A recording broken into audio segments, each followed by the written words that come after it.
parole aux associations.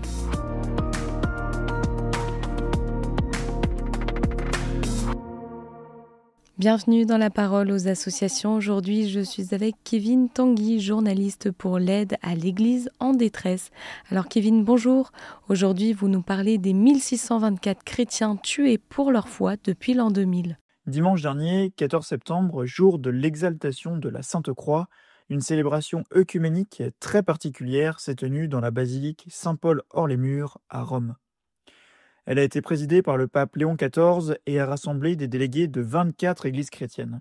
Son but, rendre hommage aux hommes et aux femmes qui, depuis l'an 2000, ont donné leur vie pour leur foi. Cette commémoration a été l'aboutissement d'un travail de mémoire considérable mené depuis juillet 2023 par la Commission des Nouveaux Martyrs, voulue par le pape François. Parmi ses membres, on retrouve notamment Didier Rance, ancien directeur de l'AED.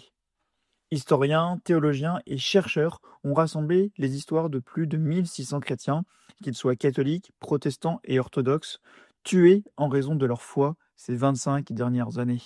Et alors, pouvez-vous nous dire qui sont ces 1624 martyrs ? Les chiffres donnent tout simplement le vertige.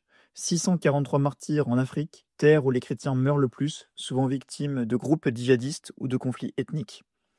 357 en Asie et en Océanie, dont les 200 personnes mortes dans les attentats de Pâques au Sri Lanka en 2019, 304 en Amérique, souvent assassinés par des organisations criminelles, 277 au Moyen-Orient et au Maghreb, et même 43 en Europe, preuve que le martyr n'appartient pas seulement à des terres lointaines.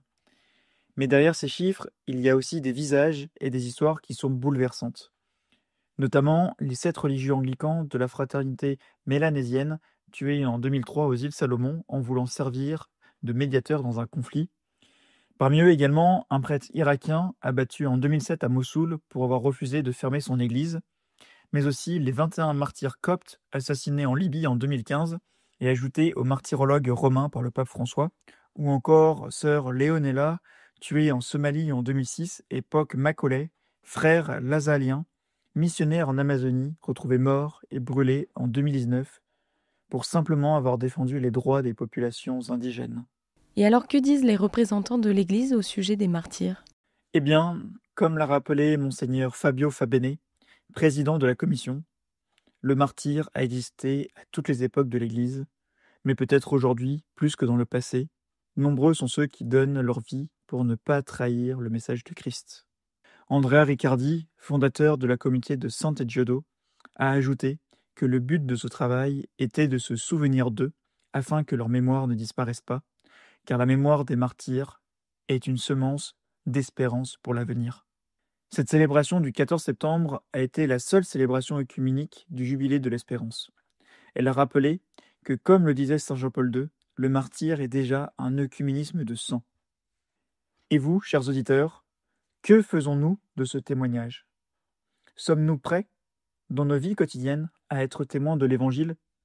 Peut-être pas jusqu'au sang, mais dans les petites fidélités, dans le choix de la vérité, dans le courage de défendre les plus faibles, dans la prière pour nos frères persécutés. Ces plus de 1600 martyrs ne sont pas seulement des figures héroïques lointaines. Ils sont nos contemporains. Ils auraient pu être nos voisins, nos amis, nos frères. Leur sacrifice nous interpelle et nous appelle à la conversion.